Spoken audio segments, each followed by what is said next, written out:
안녕하세요. 오늘은 조금 특별한 이야기를 가져왔어요. 스펙이 전부라고 믿었던 세상에서 학점 2.7짜리 전문 대생이 회사 대표가 된 이야기. 벼락 출세도 아니고 로또도 아니에요. 그냥 넘어져도 일어난 사람의 이야기예요. 혹시 지금 많이 지쳐 계신 분 계신가요? 이 글 당신을 위해 썼습니다. 이름은 박재현. 1983년 경상북도 구미의 조그만 공단 아파트에서 태어났다. 아버지 박성호는 전자부품 납품업체를 직접 일궈 올린 자수성 가형 사업가였고, 어머니 최미숙은 그 사업의 경리와 살림을 동시에 맡아 하루도 쉬지 않던 여인이었다. 가진 것은 넉넉하지 않았어도 집안에는 언제나 온기가 돌았다. 어머니가 끓인 된장찌개 냄새, 아버지가 늦게 귀가하며 현관문을 열 때 들어오던 찬 바람과 기름 냄새, 그리고 3살 아래 남동생 재민의 까르르 웃음소리. 재현은 어릴 때부터 달랐다. 초등학교 1학년 때 구구단을 외우는 것도 모자라 스스로 분수의 개념을 이해했다. 담임 선생님이 놀라 교장실에 보고를 올릴 정도였다. 책이라면 무엇이든 읽었다. 만화책도 백과사전도 아버지가 사무실에서 가져온 무역 서류도 활자가 있는 것이라면 손에 닿는 대로 읽었다. 어머니는 그런 아들을 볼 때마다 눈가에 물기를 머금으며 중얼거리곤 했다. 이 아이는 뭔가 다르다. 뭔가 큰일을 할 아이다. 중학교에 입학한 재현은 전교 1등을 놓치지 않았다. 수학 올림피아드 지역 예선을 통과했고 영어 말하기 대회에서 대상을 탔다. 선생님들 사이에서는 박재현이라는 이름이 하나의 전설처럼 회자됐다. 걔는 서울대 가는 거 따놓은 당상이야. 복도에서 교사들이 나누는 말이 재현의 귀에도 들려왔다. 그 말이 싫지 않았다. 오히려 그 기대가 연료가 됐다. 더 읽고 더 파고 더 생각했다. 고등학교는 구미에서 가장 명문이라는 구미과학고에 당당히 합격했다. 입학식 날 아버지 박성호는 양복을 차려입고 아들 옆에 서서 단체 사진을 찍으며 보기 드물게 환하게 웃었다. 그 아버지의 웃음이 사진 한 장에 담겼다. 훗날 재현은 그 사진을 지갑 속에 넣고 다니게 된다. 인생의 가장 어두운 순간에도 그 사진만은 버리지 않았다. 고1 2학년을 통틀어 재현은 학교에서 1등과 2등을 오갔다. 그와 경쟁하던 친구 정호성은 훗날 서울대 의대를 갔고 김태양은 카이스트에 갔다. 재현의 자리는 항상 그들 곁에 있었다. 아니, 때로는 그들보다 앞서 있었다. 그 시절의 재현은 꿈을 꿨다. 서울대 경영학과, 대기업 입사, 아버지 사업 물려받아 더 크게 키우기. 그 꿈은 추상적이지 않았다. 구체적이었고 촘촘했고 충분히 실현 가능해 보였다. 공부하다 지칠 때면 창문을 열고 구미공단의 야경을 바라봤다. 불빛들이 별처럼 반짝였다. 저 불빛 하나하나가 누군가의 땀이고 누군가의 꿈이라는 걸 그는 알고 있었다. 아버지가 그렇게 말해줬으니까. 재현아, 저 공단의 불빛이 보이냐? 저 불빛 하나가 한 가족의 밥상이다. 열심히 해라. 세상은 노력하는 자의 편이다. 아버지의 말은 틀리지 않았다. 적어도 그때까지는. 고등학교 2학년 봄이 오던 그날까지. 3월의 어느 월요일 아침 재현은 교실에서 수업을 듣고 있었다. 수학 문제를 풀다 문득 고개를 들었을 때 교문 밖에 낯선 양복 차림의 남자 셋이 서 있었다. 그들의 손에는 서류 봉투가 들려 있었다. 재현은 그게 무엇인지 몰랐다. 그날 저녁에야 알았다. 아버지의 사업에 어음이 부도가 났다는 것을. 거래처 하나가 연쇄 부도를 내며 도미노처럼 박성호의 회사가 무너졌다는 것을. 대출로 버텨온 사업이 더 이상 버틸 수 없는 지경에 이르렀다는 것을. 집에 돌아오니 어머니가 식탁에 엎드려 울고 있었다. 아버지는 소파에 앉아 허공을 바라봤다. 그 눈빛은 재현이 살면서 한 번도 본 적 없는 눈빛이었다. 무너진 사람의 눈빛. 빛이 다 꺼진 사람의 눈빛. 19살 박재현은 그날 밤 자신의 방에서 소리 없이 울었다. 꿈이 흔들리기 시작했다. 처음으로. 부도는 한순간이었지만 그 후 폭풍은 계절을 넘겼다. 아버지 박성호는 채권자들을 피해 한동안 집을 비웠다. 어머니 최미숙은 살림을 정리하며 눈물을 훔쳤다. 공단 아파트는 경매에 넘어갔다. 가족은 친척집 창고를 개조한 좁은 방으로 짐을 옮겼다. 냉장고는 팔았고 TV도 팔았다. 동생 재미는 상황을 잘 몰랐지만 아이는 아이대로 무언가 이상하다는 것을 느끼는지 요즘 들어 부쩍 울음이 많아졌다. 재현은 학교를 계속 다녔다. 다녀야 했다. 하지만 뭔가가 달라져 있었다. 책상에 앉으면 집중이 안 됐다. 수식을 보면 아버지 얼굴이 떠올랐다. 영어 단어를 외우다 보면 어머니 울음소리가 귓가에 맴돌았다. 성적은 조금씩 흔들렸다. 1등이 5등이 됐고 5등이 12등이 됐다. 선생님들이 불러 이유를 물었다. 재현은 그냥 웃었다. 요즘 좀 힘들어요. 그 이상은 말하지 않았다. 친구들은 수시 원서를 쓰기 시작했다. 정우성은 서울대, 김태양은 카이스트. 재현은 지켜봤다. 원서 용지를 손에 쥐고 한참을 멍하니 앉아 있었다. 서울대 경영학과. 여전히 그 이름을 쓸 수 있는 성적이었다. 하지만 4년의 등록금, 서울에서의 생활비, 부모님이 갚아야 할 빚. 그 숫자들이 원서 용지 위에 겹쳐 보였다. 결국 재현은 원서를 내지 않았다. 수능날 아침 재현은 고사장에 들어가지 않았다. 학교 앞 버스 정류장에 1시간쯤 앉아 있다가 그냥 집으로 돌아왔다. 어머니는 저녁 늦게 들어온 아들의 얼굴을 보고 아무것도 묻지 않았다. 그냥 안아줬다. 오래 말없이. 그해 겨울 재현은 방황했다. PC방에서 밤을 새웠다. 편의점 앞에 앉아 소주를 마셨다. 아는 형들을 따라 건설 현장 일용직으로 나갔다가 손이 너무 아파서 이틀 만에 그만뒀다. 그러다 또 PC방으로 돌아갔다. 세상이 무의미해 보였다. 아무리 공부해봐야, 아무리 1등을 해봐야 이렇게 하루아침에 다 무너질 수 있다는 걸 눈앞에서 봐버렸으니까. 그 방황은 봄까지 이어졌다. 봄이 되자 아버지가 돌아왔다. 채권자들과 합의가 어느 정도 마무리됐다고 했다. 빚은 여전히 산더미였지만 적어도 법적인 도망은 끝났다는 뜻이었다. 아버지는 처음에는 재현을 보며 아무 말도 하지 못했다. 아들 얼굴이 너무 많이 상해 있었기 때문에. 볼이 홀쭉해졌고 눈이 탁해져 있었고 무릎 위에 올린 손이 쉬지 않고 떨렸다. 며칠 뒤 아버지가 재현의 방으로 들어왔다. 재현아. 재현은 고개를 들지 않았다. 아버지가. 미안하다. 그 말 한마디에 재현은 눈물을 쏟았다. 방황한 6달의 눈물이 한꺼번에 터졌다. 아버지도 울었다. 두 남자가 좁은 방에서 소리 없이 울었다. 동생 재민이 문 앞에서 몰래 엿보다가 방으로 돌아가는 발소리가 들렸다. 한참이 지나 아버지가 말했다.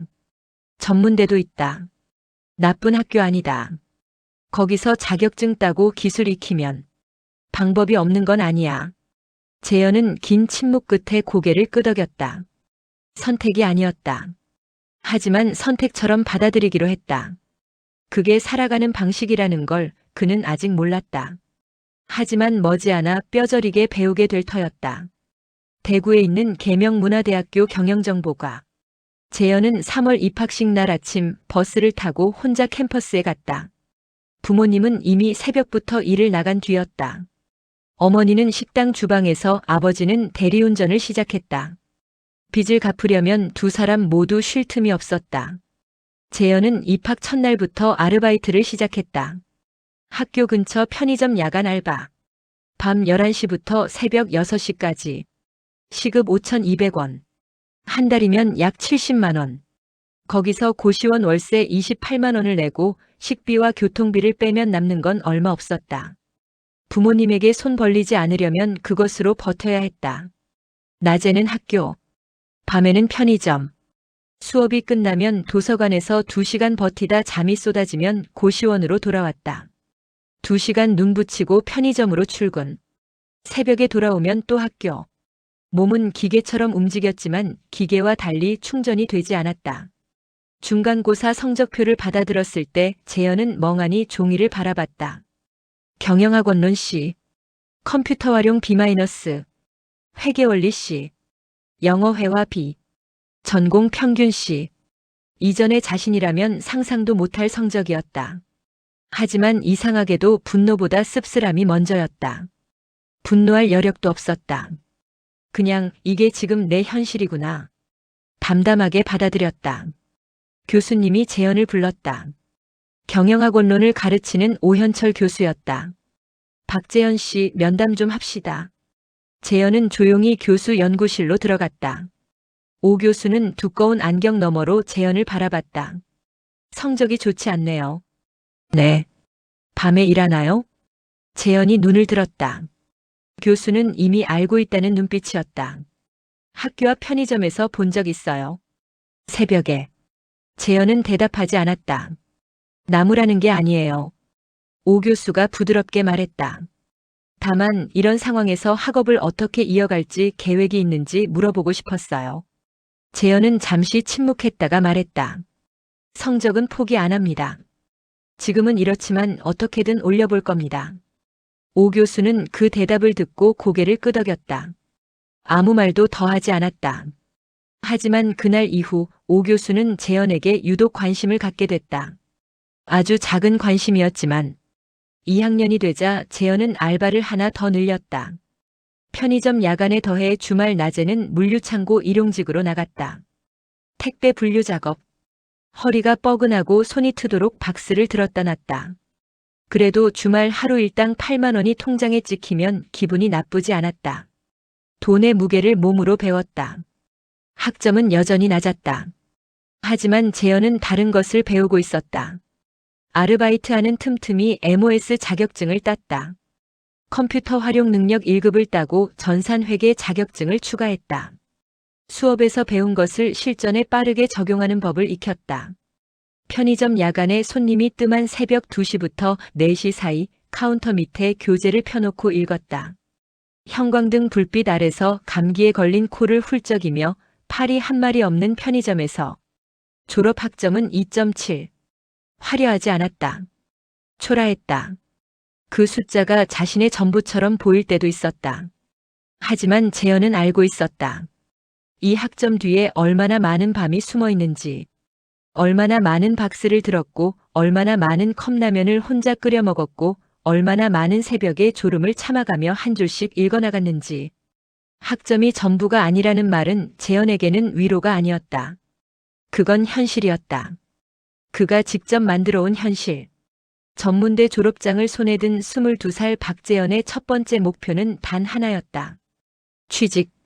그것도 그냥 취직이 아니라 이름 있는 회사에 입사하는 것. 아버지 빚의 일부라도 갚아드릴 수 있을 만큼의 급여가 나오는 곳. 자신의 능력을 증명할 수 있는 무대. 하지만 세상은 그를 반기지 않았다. 첫 번째 지원은 대구의 중견 유통업체였다. 서류에서 탈락했다. 이유는 없었다. 두 번째는 구미의 전자부품 회사. 역시 서류 탈락. 세 번째는 대구 코스트코 물류팀. 1차 면접까지 갔다. 면접관이 물었다. 학점이 2.7이네요. 이유가 있나요? 재현은 솔직하게 말했다. 야간 알바와 일용직. 면접관은 고개를 끄덕였지만 최종 결과는 불합격이었다. 탈락. 탈락. 탈락. 종이 한 장이 우편함에 꽂혀 있거나 이메일 한 통이 조용히 날아왔다. 귀하의 지원에 감사드리며 아쉽게도 이번에는 그 문장을 몇 번을 읽었는지 셀 수가 없었다. 6개월 동안 32곳에 지원했다. 합격은 단 한 곳도 없었다. 그러는 동안에도 일은 계속했다. 물류창고, 배달, 건설 현장 조공, 행사보조. 손에 굳은 살이 박혔다. 한 번은 행사장 의자 설치하다가 손가락이 끼어 피가 났다. 지혈하면서도 내일 있는 면접 자료를 머릿속으로 복습했다. 그 집념이 미친 짓인지 당연한 것인지 그 자신도 몰랐다. 동생 재민은 그의 고등학교에 들어갔다. 재민은 형과 달리 공부를 잘 못했다. 대신 손재주가 좋아서 요리를 좋아했다. 재현이 주말에 집을 찾으면 재민이 간단한 반찬을 해놓고 기다렸다. 어묵볶음, 계란말이, 멸치볶음. 요리가 투박했지만 정성이 담겼다. 형, 취직됐어? 아직. 힘들지? 재현은 웃었다. 괜찮아.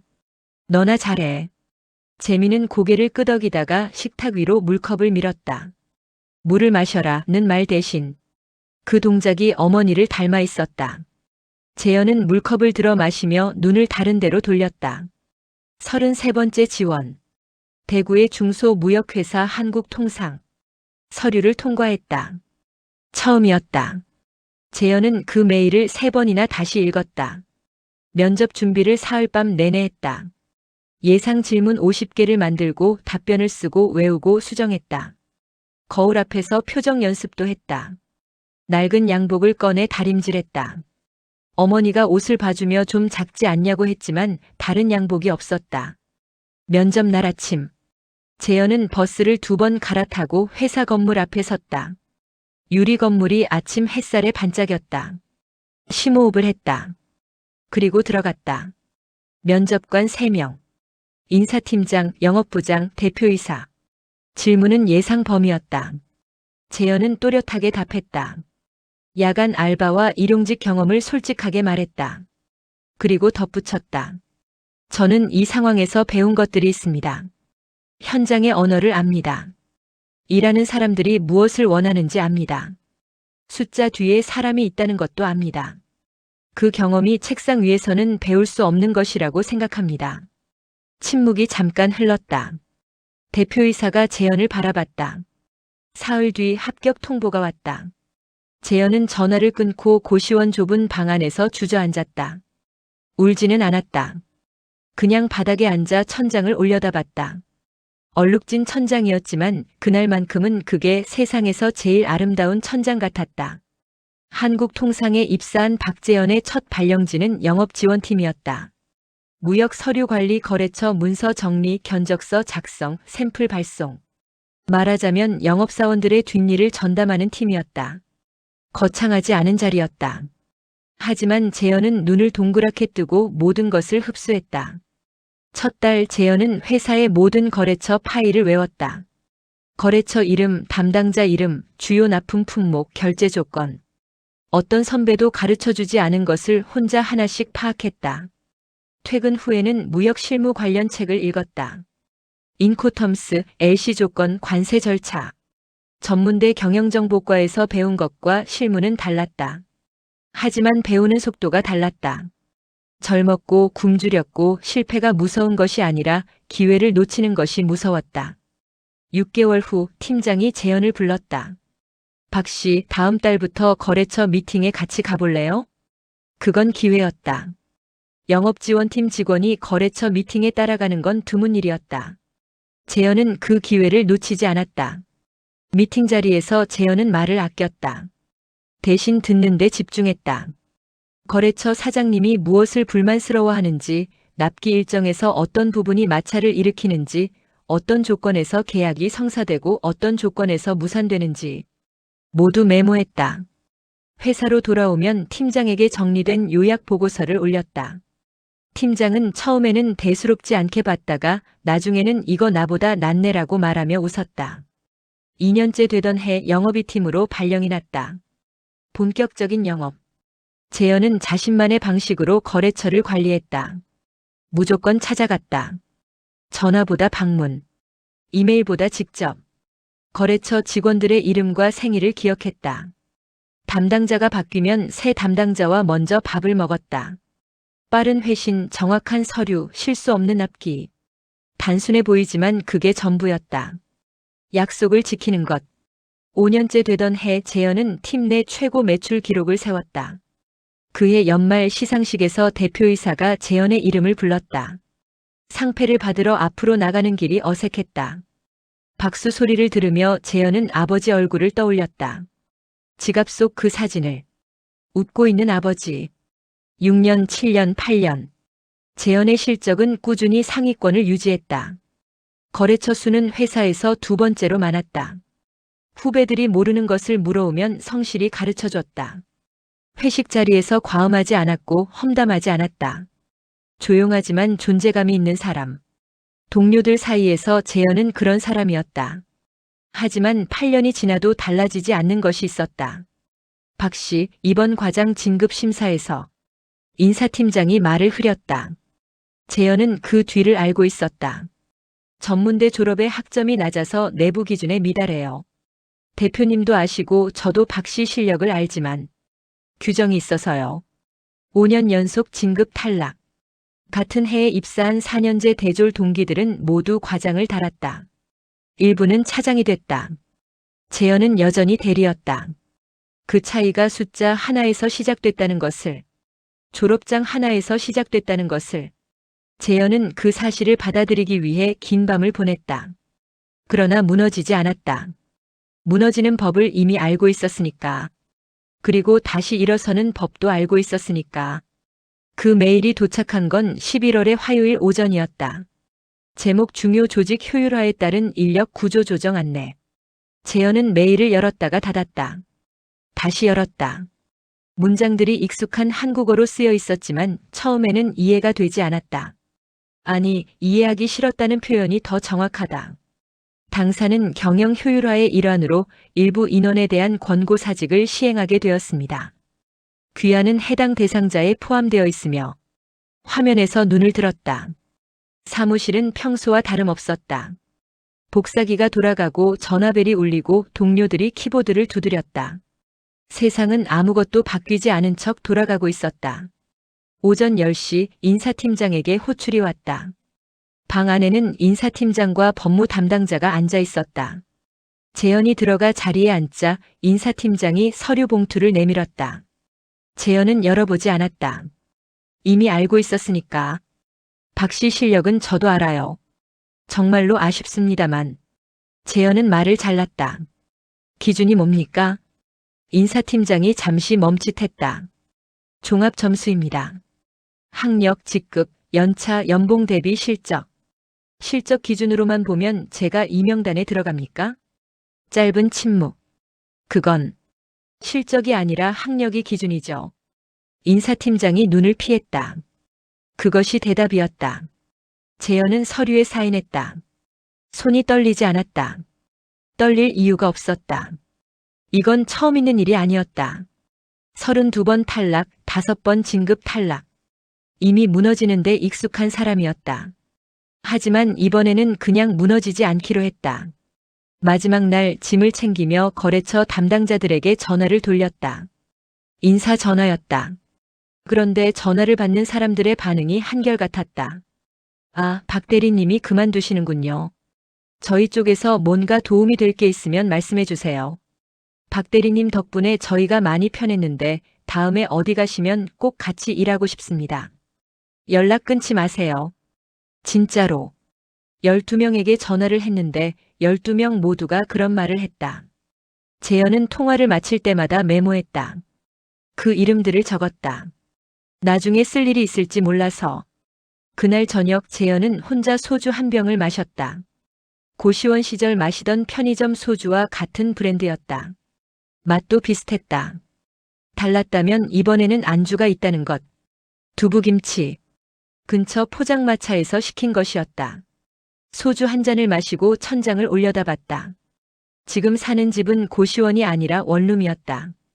천장이 깨끗했다. 얼룩이 없었다. 그래도 무언가 비어있는 느낌이었다. 핸드폰을 들었다. 아버지에게 전화를 걸었다. 아버지, 나 잘렸어. 긴 침묵. 얼마나? 8년. 또 침묵. 잘 됐다. 재현은 어이없어서 웃음이 나왔다. 뭐가 잘 됐어? 8년 동안 배웠으면 됐지. 이제 내 거 해라. 재현은 전화를 끊고 소주잔을 비웠다. 아버지의 그 말이 한동안 귓가에 맴돌았다. 이제 내 거 해라. 쉽게 들리는 말이었지만 그 안에는 무거운 신뢰가 담겨 있었다. 아들을 믿는다는 말이었다. 그 믿음이 소주보다 따뜻하게 가슴속으로 내려갔다. 박재현이 한국 통상을 떠난다는 소식이 거래처들 사이에 퍼진 건 그가 퇴사하고 나서 일주일도 안 됐을 때였다. 거래처들 사이에서 박재현은 특별한 사람이었다. 전화를 하면 항상 2번 안에 받았다. 문제가 생기면 해결책을 먼저 갖고 왔다. 급한 발주가 생기면 밤에도 연락이 됐고 납기 일정이 꼬이면 직접 현장을 뛰었다. 잘 보이려고 웃지 않았다. 하지만 필요할 때 반드시 옆에 있었다. 그 퇴사 소식을 들은 사람들 중 가장 먼저 움직인 건 미래물류 대표 윤기태였다. 윤기태는 재현이 영업이팀에 있을 때부터 거래를 시작한 업체의 대표였다. 처음에는 그냥 납품 담당자 중 하나였던 재현을 유독 관심 있게 지켜본 이유가 있었다. 한 번은 미래물류의 부산 창고에서 서류 오류가 발생했을 때 재현이 퇴근 후에도 혼자 남아 수정 서류를 처리해줬다. 그것도 단 한마디의 불평 없이. 그리고 그 다음 날 아무 일도 없었다는 듯 다음 건을 진행했다. 그 일을 윤기태는 잊지 않았다. 단지 서류 오류 처리 때문만이 아니었다. 윤기태는 그 이후로 재현을 유심히 관찰했다. 재현이 거래처와 미팅을 하는 방식, 숫자를 다루는 방식, 문제를 처리하는 방식 모두 달랐다. 화려하지 않았지만 흔들리지 않았다. 꼼꼼하고 빠르고 감정적이지 않았다. 윤기태는 속으로 생각했다. 저 친구는 한국 통상에 있을 사람이 아닌데. 퇴사 소식을 듣고 윤기태는 곧바로 전화를 걸었다. 박 대리 나야. 윤기태. 재현은 받자마자 알아봤다. 네, 대표님. 잘 지내셨습니까? 잘 지냈지. 근데 너는? 나온 거 맞지? 네. 다음 계획 있어? 아직 없습니다. 잠깐의 침묵. 우리 회사 올 생각 없어? 재현은 대답하지 않았다. 그 침묵이 거절처럼 느껴질까봐 윤기태가 먼저 말을 이었다. 급하게 답 안 해도 돼. 밥이나 한번 먹자. 사흘 후 대구 수성못 근처 한식집에서 두 사람이 마주 앉았다. 윤기태는 직접적으로 말했다. 미래물류는 지금 영업총괄 팀장 자리가 비어 있다. 물류업계에서 10년 가까이 굴러본 사람이 필요하다. 거래처 네트워크가 있는 사람이 필요하다. 수치를 볼 줄 아는 사람이 필요하다. 재현은 조용히 들었다. 근데 대표님, 저 전문대 출신이고 학점도 안 좋습니다. 윤기태가 웃었다. 나도 고졸이야. 재현은 잠깐 멈칫했다. 우리 회사는 종이로 사람 안 봐. 결과로 봐. 박 대리가 8년 동안 만들어온 거래처, 그게 내 이력서야. 그 말이 재현의 가슴 어딘가에 박혔다. 학력 칸을 보지 않는 사람. 그동안 재현이 만나지 못했던 사람이었다. 아니, 처음으로 만난 사람이었다. 재현은 밥을 다 먹고 대답했다. 저도 한 가지 조건이 있습니다. 말해봐. 들어가면 결과로 보여드리겠습니다. 대신 결과를 낼 수 있는 권한을 주셔야 합니다. 거래처 관리, 팀 운영, 제안서 결정권. 중간에서 막히면 못합니다. 윤기태는 잠시 재현을 바라봤다. 그리고 손을 내밀었다. 좋아. 악수를 하면서 재현은 생각했다. 이게 시작이구나. 아직 어디로 가는지 몰랐다. 하지만 처음으로 문이 열려 있다는 느낌이 들었다. 미래물류에 입사한 지 석 달이 됐을 때 재현은 첫 번째 성과를 냈다. 이전 영업팀장이 포기했던 거래처 하나를 되살렸다. 경기도의 중견 제조업체 신성산업이었다. 미래물류와의 계약이 3년 전에 끊겼고 그 이후로 여러 차례 접촉을 시도했지만 번번이 거절당한 곳이었다. 이유는 단순했다. 예전에 물류 사고가 하나 있었고 처리 방식이 마음에 들지 않았다는 것. 재현은 그 사고 내용을 서류로 찾아서 처음부터 다시 읽었다. 문제는 서류 착오 한 건과 배송 지연 이틀이었다. 크지 않았다. 하지만 처리 과정에서 담당자가 핑계를 댄 것이 문제였다. 신성산업 구매팀장 이민준은 그 대응 방식을 잊지 않고 있었다. 재현은 이민준에게 전화했다. 안녕하세요. 미래물류 박재현입니다. 처음 인사드립니다. 이민준은 곧바로 차갑게 받았다. 미래물류에서 연락이 오는군요. 네. 먼저 사과드리러 전화했습니다. 침묵. 3년 전 사고에 대해서요. 저는 당시 담당자가 아니었지만 저희 회사가 그 처리를 제대로 못한 건 사실이고 그 후로도 충분한 사과 없이 시간이 지난 건 잘못입니다. 이민주는 한동안 아무 말도 하지 않았다. 일단 말씀은 들었습니다. 혹시 다음 주에 한번 뵐 수 있을까요? 밥이나 커피 한 잔이라도. 그 다음 주에 만났다. 재현은 빈손으로 가지 않았다. 신성산업의 물류 흐름을 분석한 자료를 만들어갔다. 현재 이용 중인 물류사의 평균 납기 일수, 오류 건수, 비용 구조. 그리고 미래물류가 제공할 수 있는 개선안. 이민주는 자료를 훑어보며 눈썹을 올렸다. 이거 직접 만든 거예요? 네. 언제 만들었어요? 주말 이틀이요. 이민준이 재현을 다시 봤다. 처음과 다른 눈빛이었다. 계약이 성사된 건 그로부터 한 달 뒤였다. 신성산업과의 계약 규모는 연간 8억 원.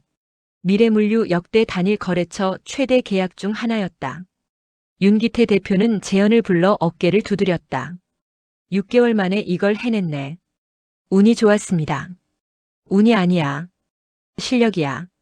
그리고 그 차이를 아는 사람만이 또 만들 수 있어. 그 이후 재현은 멈추지 않았다. 1년이 지나자 팀 매출이 전년 대비 40% 증가했다. 2년이 지나자 재현은 영업이사로 승진했다. 학력하니 관계없는 회사에서 처음으로 직함이 이사가 됐다. 명함을 처음 받아들었을 때 손이 묘하게 떨렸다. 그 떨림이 무엇인지 설명하기 어려웠다. 기쁨이기도 했고 안도이기도 했고 오래된 상처가 아무는 소리이기도 했다. 3년째 되던 해 가을 재현은 팀원들을 이끌고 물류업계 상반기 우수 영업팀 상을 수상했다. 시상식장에서 재현은 짧게 말했다. 저는 전문대 출신의 학점이 2.7입니다. 그게 제 시작. 하지만 그게 제 끝이 아니라는 걸 보여주고 싶었습니다. 오늘 이 자리가 그 증거가 됐으면 합니다. 박수가 쏟아졌다. 재현은 그 박수 소리를 들으며 딱 한 사람을 떠올렸다. 고시원 좁은 방에서 새벽에 혼자 형광등 불빛 아래 교재를 펴던 19살의 자기 자신을. 그 아이에게 말해주고 싶었다. 괜찮아. 내가 틀리지 않았어. 조금만 더 버텨. 이사 승진을 하고 나서 재현은 오랜만에 구미 부모님 댁을 찾았다. 부모님은 이제 더 이상 공단 근처 좁은 방이 아니라 구미 외곽 작은 빌라에 살고 있었다. 빚을 다 갚는데 꼬박 13년이 걸렸다. 재현이 입사 후 매달 조금씩 보태드린 덕분에 예상보다 2년을 앞당길 수 있었다. 어머니는 재현이 현관문을 열고 들어서자마자 손을 잡았다. 얼굴이 좀 폈네. 밥은 잘 먹고 다니냐? 네, 어머니. 어디 야위어 보이는데. 재현은 웃으며 신발을 벗었다. 집에 들어서자 된장찌개 냄새가 났다. 어릴 때 냄새 그대로였다. 어떤 냄새는 세월이 지나도 변하지 않는다. 그 냄새가 재현을 10살로 만들었다가 15살로 만들었다가 19살로 만들었다. 아버지는 거실 소파에 앉아 TV를 보고 있다가 재현이 들어오는 걸 보고 리모컨을 내려놓았다. 왔냐? 네. 두 부자는 한참 마주봤다. 아버지는 많이 늙었다. 머리카락은 거의 다 휘어졌고 이마에 주름이 깊게 패였다. 대리운전을 오래 했더니 허리가 좋지 않다고 했다. 그래도 눈빛은 여전히 살아있었다. 저녁을 먹으면서 아버지가 물었다. 이사가 뭐 하는 자리냐? 영업 총괄이요. 월급은? 재현이 숫자를 말하자 아버지는 잠깐 숟가락을 내려놓았다. 그게 다 내 거냐? 네. 아버지는 아무 말 없이 된장찌개를 한 숟가락 떴다. 눈이 약간 붉어진 것 같았지만 확인할 수 없었다. 어머니는 부엌에서 반찬을 더 들고 나오며 아무것도 모르는 척 웃었다. 밥을 다 먹고 아버지와 거실에서 단둘이 앉았을 때 아버지가 말했다. 재현아. 네. 아버지가 그때 내 인생 망쳤다고 생각하냐? 오래된 질문이었다. 아버지가 한 번도 입 밖에 낸 적 없는 질문이었지만 재현은 그 질문이 아버지 안에 오래 숨어 있었다는 걸 알고 있었다. 재현은 잠시 생각했다. 아니요. 거짓말 안 해도 된다. 거짓말 아니에요. 재현이 똑바로 아버지를 봤다. 그때 다 무너지지 않았으면 저는 그냥 서울대 가고 대기업 들어가서 편하게 살았을 거예요. 근데 그게 제 건지 아닌지 몰랐을 거예요. 지금은 알아요. 제가 직접 만든 거니까요. 아버지의 눈에서 눈물 한 방울이 흘렀다. 닦지 않았다. 그냥 두었다. 재현도 말을 잇지 않았다. 두 사람은 그 침묵을 함께 앉아서 견뎠다. 그 침묵 안에 사과도 있었고 용서도 있었고 사랑도 있었다. 한참 후 아버지가 코를 훌쩍이며 말했다. 재민이 결혼한다더라. 재현은 빵 터졌다. 울다가 웃음이 나왔다. 언제요? 내년 봄이래. 요리 좋아하던 그 녀석이 결국 식당 차렸잖냐. 여자친구도 요리사고. 어머니는 아셔요? 다 알지. 며느리 될 사람 밥 먹어봤는데 맛있더라. 재현은 한참 웃었다. 아버지도 웃었다. 처음으로 두 사람이 같은 웃음을 나눴다. 그게 좋았다. 그 웃음소리가 집안에 울렸다. 어머니가 부엌에서 무슨 일이냐며 고개를 내밀었다가 웃음을 보고 그냥 따라 웃었다. 그날 밤 재현은 옛날 자기 방이었던 곳에서 잠이 들었다. 꿈을 꿨다. 고등학교 시절이었다. 교실 창문 너머로 공단의 불빛이 반짝였다. 하지만 꿈속에서 재현은 두렵지 않았다. 그 불빛들이 어둠 속에서도 꺼지지 않는다는 것을 이제 알고 있으니까. 미래 물류에 입사한 지 5년이 되던 해봄 박재현은 38살이었다. 그해 4월 윤기태 대표가 재현을 불렀다. 사무실이 아니라 회사 옥상이었다. 구미 외곽의 물류센터 건물 옥상에서 두 사람은 오후의 바람을 맞으며 서 있었다. 나 이제 슬슬 물러날 때가 됐어. 재현은 예상하지 못했다. 놀라서 대표를 봤다. 무슨 말씀이세요? 나 환갑이야. 아들 녀석은 이쪽 일하기 싫다고 하고. 박 이사, 솔직히 물어볼게. 이 회사 맡을 생각 없어? 긴 침묵이 흘렀다. 재현은 구미 외곽을 바라봤다. 공단이 보였다. 어릴 때 창문 너머로 보던 그 공단이었다. 그때는 저 불빛이 누군가의 꿈이라고 아버지가 말해줬다. 지금 재현은 그 불빛 중 하나가 됐다. 대표님, 저는 전문대 출신입니다. 나도 알아. 학점도 2.7이고요. 그것도 알아. 그래도 괜찮으세요? 윤기태가 웃었다. 깊고 따뜻한 웃음이었다. 박 이사, 나는 내가 처음 들어왔을 때부터 알았어. 이 친구는 언젠가 뭔가를 만들 사람이라는 걸. 근데 그때는 내가 줄 수 있는 게 기회밖에 없었어. 이제는 더 줄 수 있거든. 재현은 한참 말이 없었다. 대표 취임은 그해 7월이었다. 취임식은 거창하지 않았다. 직원 32명. 작은 회의실. 윤기태 전 대표가 인사말을 했고 재현이 짧은 취임사를 했다. 저는 화려한 사람이 아닙니다. 좋은 대학을 나오지 않았고 좋은 학점을 받지 못했습니다. 첫 직장에서는 8년을 일하고 구조조정으로 잘렸습니다. 그 사이에 32번 취업에 실패했고 5번 진급에서 탈락했습니다. 직원들이 조용히 듣고 있었다. 하지만 저는 포기한 적이 없습니다. 포기가 선택지에 없었기 때문이 아니라 포기하고 나면 무엇이 남는지 알고 있었기 때문입니다. 아무것도 남지 않습니다. 그리고 저는 아무것도 없는 채로는 살 수 없는 사람이었습니다. 잠깐 숨을 고르고 재현이 말을 이었다. 앞으로 이 회사는 학력이 아니라 실력으로 사람을 봅니다. 종이 한 장이 아니라 현장에서 무엇을 했는지를 봅니다. 그 기준 하나만은 제가 지켜나가겠습니다. 박수가 터졌다. 그날 저녁 재현은 혼자 옛날 고시원이 있던 동네를 걸었다. 이미 오래전에 헐리고 카페와 편의점이 들어선 자리였다.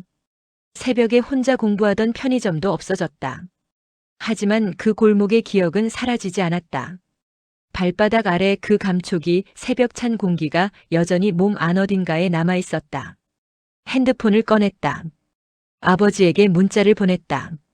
아버지, 저 오늘 대표 됐어요. 1분이 채 안 되어 답장이 왔다. 잘 됐다. 밥은 먹었냐? 재현은 웃었다. 그 웃음이 한동안 골목에 흘렀다. 사람들은 종종 묻는다. 인생 역전이 어떤 기분이냐고. 재현은 항상 같은 대답을 한다. 역전이 아니에요. 완성이에요. 역전이라는 말은 누군가를 이겼다는 뜻이다. 하지만 재현이 이긴 건 누군가가 아니었다. 포기하고 싶었던 자신이었다. 굴복하고 싶었던 순간들이었다. 학점 칸 앞에서 주눅 들었던 그 감각이었다. 완성이라는 말은 끝이 아니다. 다음 장이 열린다는 뜻이다. 박재현 38살. 전문대 졸업. 학점 2.7. 구조조정 피해자. 32번 취업 실패. 그리고 지금 회사 대표. 그 모든 것이 그의 이력서다. 그 어떤 화려한 스펙보다 훨씬 두꺼운 이력서. 밤이 되자 공단의 불빛이 켜졌다. 재현은 오랫동안 그 불빛을 바라봤다. 아버지가 말해주던 대로 저 불빛 하나하나가 한 가족의 밥상이었다. 그 밥상 중 하나가 이제 자신이 지키게 됐다. 고등학교 2학년 교실 창문 너머로 처음 바라보던 그 불빛과 지금의 불빛은 같은 불빛이었다. 하지만 바라보는 사람은 달랐다. 무너졌던 사람이 다시 섰다. 잘렸던 사람이 이끄는 자리에 앉았다. 학점 2.7이 회사의 기준을 바꿨다. 인생은 빠른 사람이 이기는 게 아니었다. 멈추지 않는 사람이 끝까지 가는 것이었다. 박재현은 그것을 몸으로 배웠다. 불빛은 꺼지지 않았다. 오늘 밤도 내일도. 긴 글 끝까지 읽어주셔서 진심으로 감사해요. 묵묵히 버티는 사람. 아무도 알아주지 않아도 오늘을 성실하게 사는 사람. 그 사람이 혹시 지금의 당신이라면 이 말을 꼭 전하고 싶어요. 당신이 틀리지 않았어요. 조금만 더 버텨요. 불빛은 꺼지지 않아요. 오늘도 따뜻한 하루 보내세요. 다음에도 좋은 이야기로 찾아올게요.